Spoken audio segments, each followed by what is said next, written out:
আমি দুঃখটা সব থেকে কম পাইতাম যদি তুমি আমার প্রেমিক হতে। তবে তুমি আমার স্বামী, তুমি আমার সন্তানের বাবা, যার কারণে তোমার থেকে আমি এতটুকু স্বার্থপরতা সহ্য করতে পারি না, যার থেকে আমি একটু কষ্টও সহ্য করতে পারি না। এরপরও তোমার সাথে আমি সংসার করছি কেন জানো?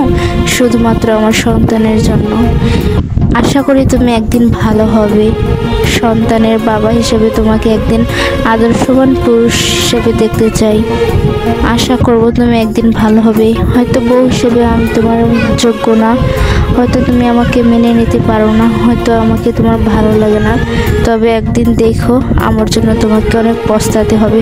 হয়তো আমি থাকি বা না থাকি তোমার জীবনে, যদিও না থাকি তবে তুমি একদিন বুঝবা এই অবহেলিত মেয়েটাই ঠিক তোমার জীবনে কতটা গুরুত্বপূর্ণ ছিল, তোমার জন্য কতটা ভালো ছিল, যেটা বোঝার তোমার ক্ষমতা আজকে হয়তো নেই, হয়তো কোনো একদিন হবে। আশা করি তুমি একদিন বুঝতে পারবে। বুঝলে আমার না হয় পুরুষ স্বামী।